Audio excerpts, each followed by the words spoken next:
Frank Zamboni, who worked on cars and refrigeration with his brothers, introduced the first ice resurfacing machine in 1949. He received a patent in 1953. The Zamboni shaves a thin layer of ice. Meanwhile, jets of water clean the ice. Finally, a towel spreads the warm ice-making water, leaving behind a smooth sheet of ice. When the machine resurfaces the ice, it is capable of removing close to 2,500 pounds of compacted snow, while it can leave behind about 1,500 pounds of water. We celebrate Frank Zamboni's invention. That's why I'm Aaron Sims, and this is Chillin' on a Zamboni. I love LA. We love it. You may be wondering why I'm singing that song. Well, every year, free agents come and go, and the team changes, as you all know, in the American Hockey League, NHL for that matter too, but mostly at the American Hockey League level. And today I thought we should get a guy who's experienced the Hollywood lifestyle, the Los Angeles type of laid-back, traffic-loving, smog-breathing kind of way.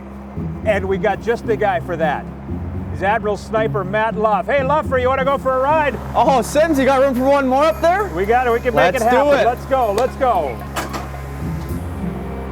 So what was it like to live in Southern California and commute around Los Angeles?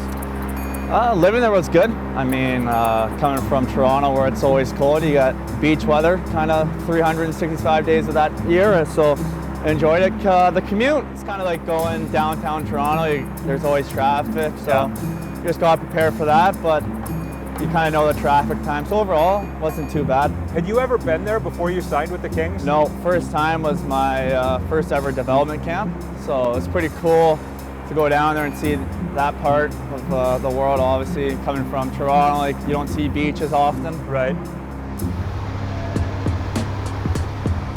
So when you sign a free agent deal coming out of juniors, how difficult is it to go from fan, like, oh my gosh, I've watched these guys win Stanley Cups, I've watched these guys on TV, to say, darn it, I'm going to win a job here. I mean, you look over to your right and there's Kopitar, you look to your left, there's Drew Doughty. I mean, Jonathan Quick is over there. I mean, it's pretty crazy. Yeah, I mean, you look at, like, I have a Facebook post, and I remember, like, once I got a little closer with Quickie, I showed them when they won the cup, and, like, I was just a fan, and so it's kind of cool, and obviously, but I think what's great about, you know, any guys that have been through so many years in the league, whether you're in LA or Nashville, but like you said, moving in there trying to earn a job, is that, you know, they get what's coming, they understand what that's my job, and, you know, at the end of the day, when you're trying to push for a job, you're making everybody else better because you're giving it everything you got.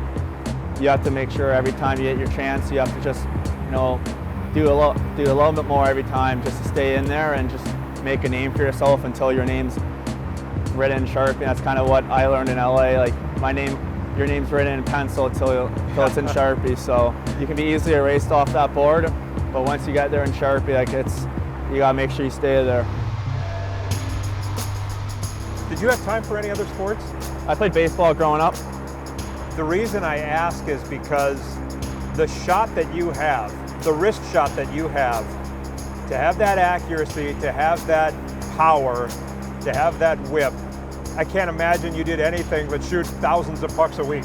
Yeah, I mean, growing up. And your garage door must have been beaten to death. My garage door, my neighbor's garage door, a lot of pucks were flying everywhere, but I don't know, I just think it's just obviously a testament to my parents of just making sure that no matter where I was able to do that.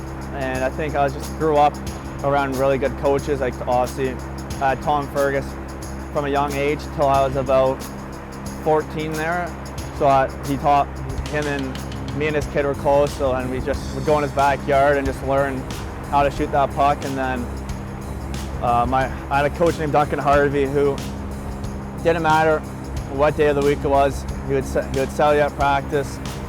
By this time next week, I want 10,000 pucks shot, and you got to mark each one down. So I think it was just kind of that, and then I just really started scoring goals, and I think I'm more about the placement, I think, than just bombing it.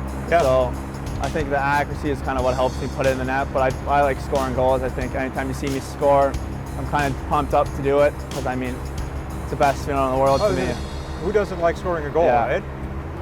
Who's the worst golfer among hockey players that you've ever dealt with?